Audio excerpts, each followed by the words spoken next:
March 23, 1943, 0600 hours. Major General Terry de la Mesa Allen stood in a cramped forward command post 3 miles west of El Guitar, Tunisia.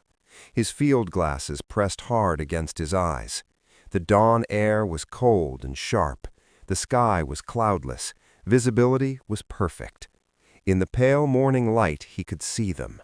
About 50 German tanks pouring out of a mountain pass and fanning into the valley floor like a steel avalanche. Through the lenses, every detail was painfully clear. The long-barreled Panzer IVs, their turrets slowly traversing, the armored half-tracks lumbering behind them, loaded with Panzer Grenadiers, the dust plumes boiling up behind the column as engines roared and tracks ground the rocky soil into powder. The formation moved with the calm confidence of veterans who had shattered enemies across 3 continents. Just 27 days earlier, those same Germans had humiliated the United States Army at Kasserine Pass. There, in that narrow gap of the Atlas Mountains, American units had been ripped apart. 6,500 casualties, a 50-mile retreat in just 5 days, tanks abandoned in ditches, guns left in place, supply dumps set on fire. German officers scoffed that American soldiers were cowards. British officers quietly wondered if the Americans should even be allowed to fight. Newspapers back home printed headlines that sounded dangerously close to defeatism. The credibility of the entire American war effort was suddenly in doubt. Now, on this March morning, those same cowardly Americans were dug in across the El Guitar Valley with one job: stop the elite German 10th Panzer Division dead in its tracks. Allen knew these men. He had commanded the 1st Infantry Division, the Big Red One, for 9 months. He had watched them struggle through stateside camps, seasick on troop ships, bored and restless in British staging areas, shaken by their first taste of combat in North Africa. He knew they were green, he knew they were unproven, but he also knew something else. They were Americans, and Americans, properly led and properly trained, did not quit. The question on March 23rd was not whether they had courage, it was whether anyone else in the world would ever get to see what that courage looked like when combined with real doctrine, real coordination, and real leadership. To understand what was about to happen at El Guitar, you have to go back to the disaster at Kasserine Pass. On February 19, 1943, Field Marshal Erwin Rommel launched an offensive against American positions at Kasserine. It was a 2-mile-wide gap in the grand dorsal of the Atlas Mountains. Whoever controlled that pass controlled the routes through central Tunisia. The Americans holding it were mostly newcomers to war. Many had never fired a shot in anger. They had landed in North Africa only weeks earlier as part of Operation Torch. Their commander, Major General Lloyd Fredendale, had made almost every mistake possible. He spread his units out in isolated pockets, penny packets scattered across miles of desert with little mutual support. His headquarters sat safely 70 miles behind the front, dug into a canyon like a fortress. He barely knew the terrain. He never properly walked the ground. American tanks were M3 Lees and Grants, tall silhouettes, awkward designs, a 75mm gun stuck in a side sponson and a 37mm gun in the turret. They were rushed battle machines, not refined war tools. The crews had trained in Louisiana and the Mojave Desert, not against German armor in real combat. They had never faced veteran panzer commanders who had already fought in Poland, France, and Russia. Infantry dug shallow scrapes instead of deep foxholes. They did not know that German tanks would simply roll over shallow positions and churn them into graves with their tracks. Their artillery batteries operated on their own frequencies. They answered only to their observers. Air support was disorganized, almost non-existent. Units did not even know where their neighbors were. Some men retreated straight into positions already occupied by the enemy. When Rommel attacked, the result was almost predetermined. Within hours, the American lines buckled. Panzer formations burst through the pass. Italian units swarmed over artillery positions. Fredendale's scattered penny packets could not help one another. They could not mass fires. They could not even coordinate a clean retreat. For 5 days, American and British units fell back. They lost towns, equipment, and men. By February 22nd, the disaster was total. 6,500 American casualties, around 300 killed, 3,000 wounded, 3,000 missing, 183 tanks lost, hundreds of trucks and half-tracks, over 200 artillery pieces. German losses, 989 casualties and 34 tanks. Kasserine Pass was the worst defeat of the war for the U.S. Army. In London, doubts hardened. Churchill had already worried that Americans were amateurs. Now he heard senior British commanders, Montgomery and Alexander, argue that U.S. forces should be relegated to garrison duty and logistics, while the real fighting was done by the British. In Berlin, Field Marshal Albert Kesselring assured Hitler that American soldiers were badly led, badly trained, and fundamentally second-rate. Dwight D. Eisenhower, Supreme Allied Commander in North Africa, saw the same disaster. But he drew a different conclusion. He had watched the reports come in. Yes, many American units had broken under pressure, but not all. Some batteries had clung to their positions and fired until they were overrun. When artillery was finally massed, it had stopped German advances cold. The raw materials for a great army were there. The failure was not courage, it was leadership, doctrine, and coordination. Those could be fixed. On February 26th, just 2 days after Rommel broke off his attack at Kasserine, Eisenhower began what would become the fastest large-scale transformation of a modern army in history. His first move was ruthless. Lloyd Fredendall was relieved of command. Eisenhower had visited Fredendall's headquarters and seen with his own eyes a bunker complex blasted into rock far from danger, more concerned with its own safety than the front. Omar Bradley later called it an embarrassment to every American soldier. Fredendall had never truly seen the battlefield. He had tried to fight a modern mechanized war from remote control in a cave in the rear. He was replaced by Major General George S. Patton. Patton was 57 years old, a cavalryman who had spent his whole life thinking about how men and machines should fight together. He took command of 2nd Corps at 1,000 hours on March 6, 1943. He had 17 days to turn a shaken, scattered corps into a force capable of facing the Germans again. Patton understood something deep about soldiers. They will die for a commander they both fear and respect. He needed to become that commander immediately. Patton started with the little things that were not actually little at all. Every man in 2nd Corps would wear a full, clean, properly fitted uniform, leggings, helmet, insignia, necktie, at all times, no excuses.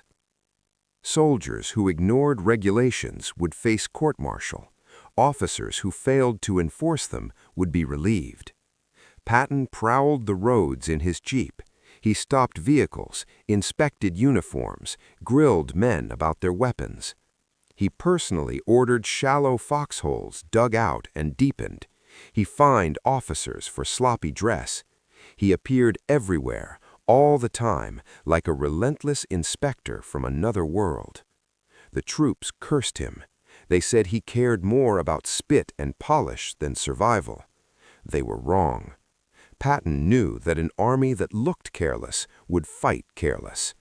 If a man could not be trusted to blouse his leggings and wear his helmet, how could he be trusted to maintain his rifle or hold his position when the sky filled with artillery? Visible standards were the first step to invisible discipline. Culture starts with what you can measure. While Patton hammered discipline into men, Eisenhower's staff went to work on the system. Artillery doctrine was the first target. Before Kasserine, American artillery units were excellent on paper. Good guns, good ammunition, solid training. But they fought like separate islands. Each battalion had its own observers, its own frequencies, its own targets. A forward observer could only call fire from his battalion, even if another battery had better range or angle. The Germans were the opposite. A single forward observer could summon crushing fire from any battery in range, concentrating dozens of guns on a single critical point. Within a week of Kasserine, Eisenhower's staff had drawn up a new fire direction concept. Artillery would be treated as a corps-level weapon, not a battalion toy. Frequencies would be coordinated. Fire direction centers would learn to mass fires from multiple units on one target. Procedures were rewritten, radios retuned, officers retrained. By early March, exercises were already testing the new system. By mid-March, it was ready for combat. Armor doctrine was next. Before Kasserine, American tank doctrine came straight out of the cavalry tradition.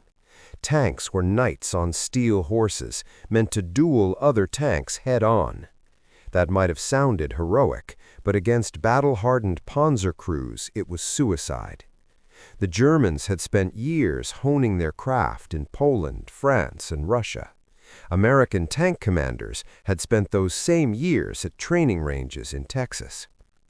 At Kasserine, American tanks had charged in straight lines, exposed their flanks, split into small groups, been destroyed piecemeal. The new doctrine flipped the script. Tanks would no longer be the primary anti-tank weapon. Instead, they would support the infantry, moving with them, using cover, helping crack defensive positions. Dedicated tank destroyer battalions with faster vehicles and higher velocity guns would hunt German tanks. American planners realized they had misused these tank destroyers at Kasserine, scattering them in platoons so small they could be overwhelmed or bypassed. From now on, they would fight as unified battalions, concentrating firepower at decisive points. Air-ground coordination also began to change. Eisenhower authorized the creation of air liaison officers attached directly to ground units, new procedures for calling in strikes, a doctrinal shift. Major ground operations would not begin without some degree of air superiority. The system was still rough in March 1943. It would only reach full maturity by D-Day in 1944, but the first steps were already underway. Command structure changed most dramatically of all. No more scattering divisions into fragments, no more lonely outposts waiting to be crushed one by one. Units would stay under divisional control with clear lines of mutual support. Nobody would be positioned where they could not be reinforced. Mass and strength would define future battles, not scattered heroics. All of this happened simultaneously. The discipline, the doctrine, the radios, the retraining. While Patton enforced salutes and inspected foxholes, artillery officers practiced new firing procedures. While tank crews learned to fight alongside infantry instead of racing ahead, tank destroyer battalions rehearsed massed engagements. While new air liaison officers memorized call signs, staff officers redrew maps and rewrote orders. 17 days later, it was time to test everything in combat. On March 17, 1943, the 1st Infantry Division and 1st Armored Division moved into central Tunisia toward Gafsa, an oasis town in the desert interior. Intelligence suggested light resistance. The reports were right. American forces took Gafsa with little trouble. The next day, Colonel William Darby's 1st Ranger Battalion pushed east and occupied the oasis of El Ghoutar. Italian troops fell back into the surrounding hills, blocking the passes that led to the coastal plain. If the Americans could break through those passes, they could slice German forces in southern Tunisia away from their supply lines, pin them between U.S. forces in the west and British forces advancing from the east. When General Hans-Jürgen Arnim, Rommel's successor in Tunisia, looked at the map, he saw the danger instantly. He ordered the 10th Panzer Division to strike. The Germans planned what they thought would be a simple spoiling attack. They had smashed Americans once, surely they could do it again. Their Panzer crews were among the best in the world. Their division had never lost a major engagement. They expected the same panicked retreat they had seen at Kasserine Pass. They were about to discover that the American army in front of them was not the army they had beaten 4 weeks earlier. At 0600 hours on March 23, 1943, the tanks rolled out of the mountains toward El Guitar. The sun rose behind the American lines, throwing the German column into stark silhouette. Panzer IVs led the way, their outline unmistakable even at distance. Behind them came self-propelled guns and Marder tank destroyers, open-topped killers mounting captured Soviet 76mm guns. Armored half-tracks followed, packed with infantry. Motorcycle scouts raced ahead, searching for weak points. From a German perspective, it must have looked like a perfect battlefield, a wide, flat valley about 2 miles across, an enemy they believed would break at the first hard hit. But the valley was not empty. American positions were nothing like the shaky lines at Kasserine. Allen had placed his division in depth across the valley, not in a thin single line. Forward elements held ridges and high ground with interlocking fields of fire. Behind them, second and third defensive lines waited, each positioned to support the others. Artillery batteries were tucked behind hills, invisible but already registered on every likely German approach. Forward observers watched the valley through binoculars, quietly updating range and direction. Tank destroyer battalions had dug in at carefully chosen points, their guns laid on likely avenues of advance, their vehicles so well camouflaged they disappeared beyond 100 yards. Infantry sat in proper foxholes, deep enough to survive being overrun. Radios across the division were tuned to coordinated frequencies. Fire direction centers had direct lines to every gun they might need. Ammunition was piled and ready. Medical stations were set to receive wounded. Supply routes were marked and secured. During the night, American engineers had also planted minefields where German doctrine suggested panzers would advance. This was no longer a sloppy, improvised defense. This was a prepared killing ground, designed by men who had studied their own defeat and sworn never to repeat it. The German tanks rumbled forward, maintaining formation. At about 400 yards from the front American positions, the 1st Panzers hit the mines. Explosions snapped through the air. Tanks shuddered. Tracks blown off. Hulls jolted sideways. Some machines stopped dead. Others tried to maneuver around the crippled vehicles, only to trigger more mines. The column began to bunch up. American forward observers barely needed to adjust their sights. They had been waiting for this moment. The order went out over radios. Fire for effect. Not from one battalion, from every American battery that could reach the valley. A storm of artillery descended on the trapped German armor. 105mm and 155mm howitzers hurled shell after shell into the congested column.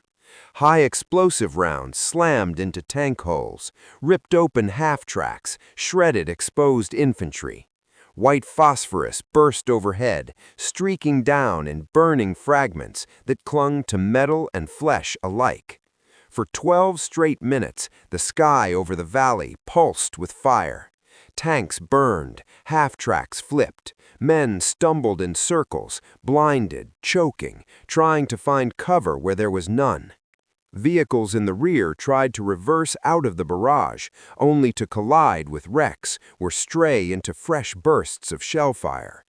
In that moment, American artillery was doing precisely what it had failed to do at Kasserine Pass.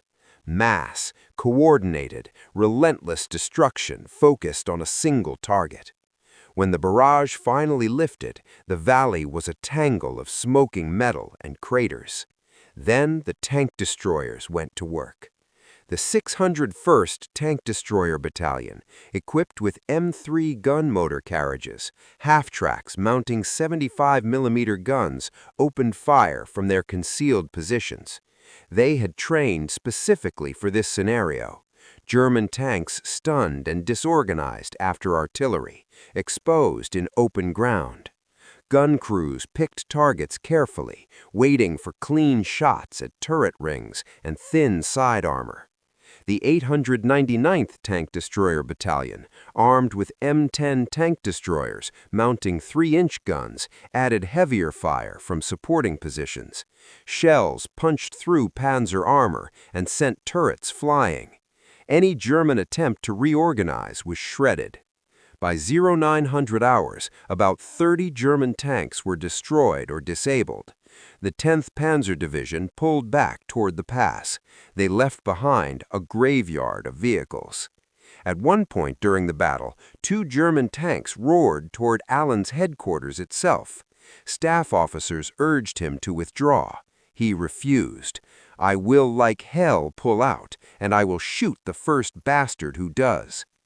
The Americans had just achieved their first clear defensive victory against German armor.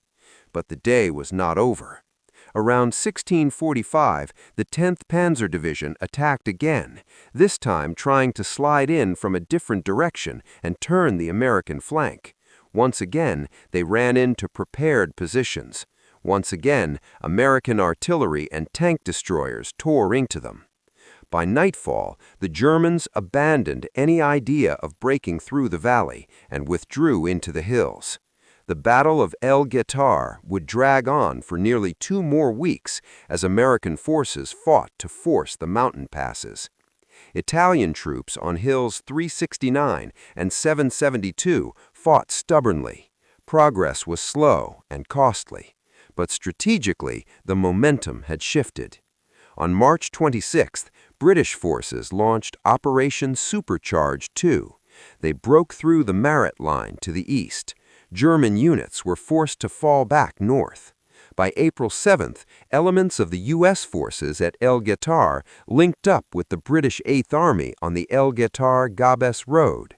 The Axis forces in southern Tunisia were effectively trapped. The end of the Tunisian campaign was now a matter of time. El Guetar was more than a tactical victory.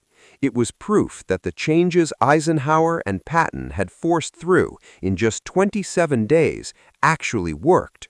Artillery, now coordinated across units, could mass overwhelming fire.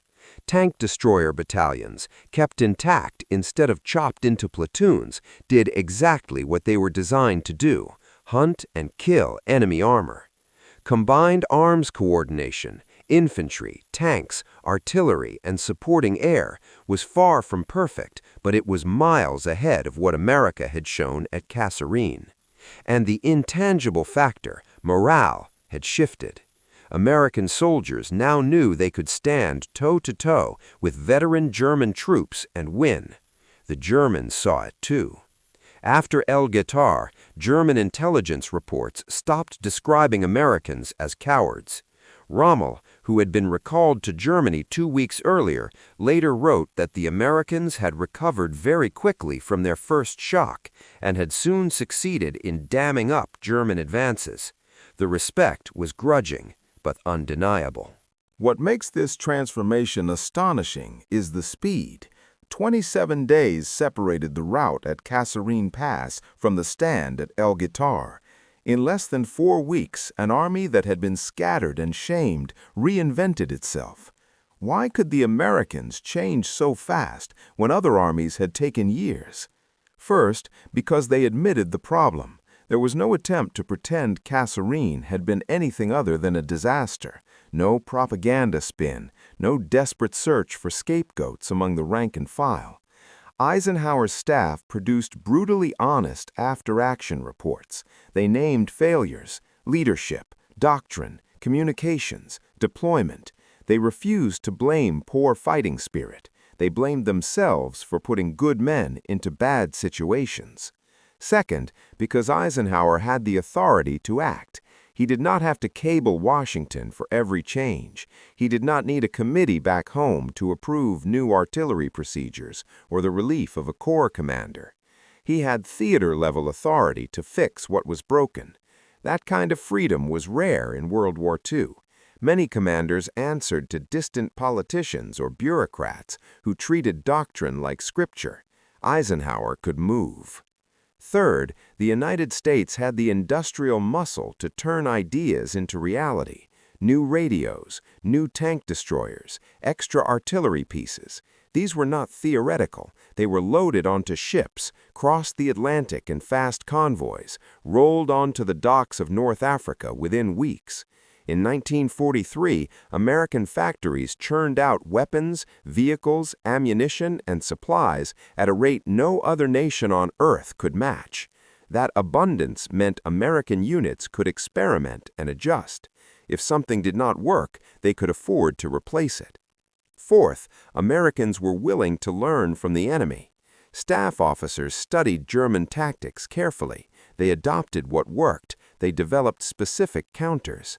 There was no wounded pride about doing it the American way just because it was American. If German artillery coordination was better, the U.S. Army copied the concept and improved it. If German combined arms tactics were effective, Americans analyzed them and built their own version. Fifth, and maybe most importantly, they trained relentlessly. The 17 days between Patton taking command and the first shots at El Guitar were not spent brooding, they were spent drilling. Soldiers dug, filled, and redug foxholes until it became automatic. Radio operators rehearsed calls and procedures until they could do them half awake. Tank crews practiced maneuvering with infantry instead of charging ahead. Tank destroyer battalions fired and moved as a unified unit, not scattered platoons. Air-ground liaison officers rehearsed mock airstrikes. By the time Second Corps went back into battle, the new methods were not just theories, they were habits. Inexperienced armies are often written off as liabilities, but in one crucial way, inexperience was an American advantage. There were fewer sacred traditions to protect, fewer old doctrines to cling to. The U.S. Army in 1943 did not have decades of institutional pride tied to outdated methods. It could say, "This isn't working," and change course without shattering its identity. Adaptation itself became a strength. The lessons of Kasserine and El Guitar did not stay in Tunisia, they rippled outward. Artillery coordination procedures spread across theaters. Combined arms doctrine reshaped training back in the United States. Tank destroyer tactics were revised and refined. Air-ground coordination improved with every operation. By the time American troops hit the beaches of Sicily in July 1943, they were already a different force. They still made mistakes, but the tempo of learning was faster. The invasion of Italy that September showed further improvement, sharper coordination, heavier and more accurate artillery, better integration with air power. German defenders fought well in Italy and used terrain expertly, but they were now facing an opponent that not only fought hard, but also learned fast. By June 6, 1944, D-Day, the transformation that began in the Atlas Mountains was fully mature. The American army that stormed Normandy had some of the best artillery coordination in the world, experienced leaders at every level, and a deeply ingrained habit: identify problems, fix them, and move on. Other armies adapted too, of course, but they were often constrained by tradition, by politics, by a lack of resources or authority. The American system, imperfect as it was, made adaptation itself a core strength. When you adapt faster than your enemy, you force them to react to you. German units that devised counters to one American tactic often found that by the time they tried to use those counters, U.S. units had already moved on to something new. All that, the industrial power, the doctrinal agility, the willingness to learn, the relentless training, can feel abstract. But on March 23, 1943, inside a cramped command post near El Guetar, it was not abstract. It was the difference between life and death. As evening fell over the valley, Major General Terry Allen watched the last German tanks withdraw through the same mountain pass they had come from that morning. The air smelled of cordite, oil, and burned metal.